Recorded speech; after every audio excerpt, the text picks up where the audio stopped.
शरीर में सूजन, जिसे एडिमा भी कहा जाता है, एक सामान्य समस्या है जो तब होती है जब ऊतकों में अतिरिक्त द्रव जमा हो जाता है। यह समस्या आमतौर पर शरीर के विभिन्न हिस्सों जैसे हाथों, पैरों, टखनों और चेहरे में दिखाई देती है।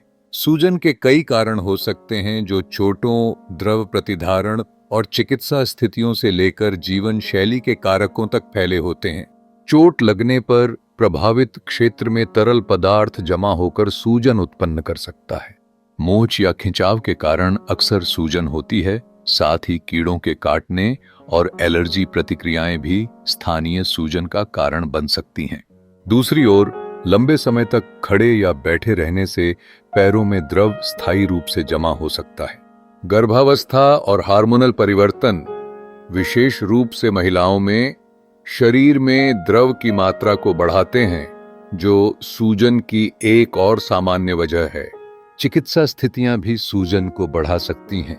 उदाहरण के लिए, हृदय रोगों की स्थिति में हृदय रक्त को ठीक से पंप नहीं करता, जिससे पैरों और फेफड़ों में द्रव का भंडारण होता है।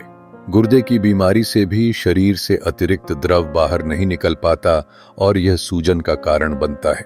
यकृत रोग जैसे सिरोसिस प्रोटीन उत्पादन को प्रभावित करता है, जिससे पेट और पैरों में सूजन उत्पन्न होती है।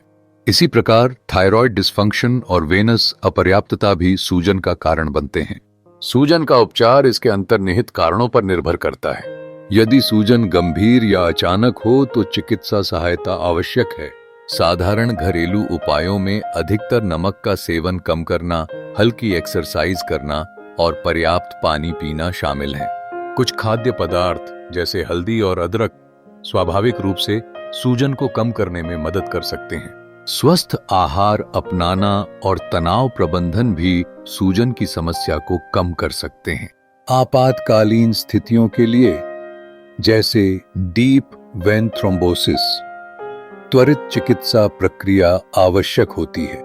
इन उपायों के साथ सूजन को नियंत्रित किया जा सकता है और शरीर की सामान्य स्थिति को बहाल किया जा सकता है। सही जानकारी और सक्रिय प्रबंधन से आप शरीर में सूजन के अनुभव को कम कर सकते हैं, जिससे जीवन की गुणवत्ता में सुधार होता है।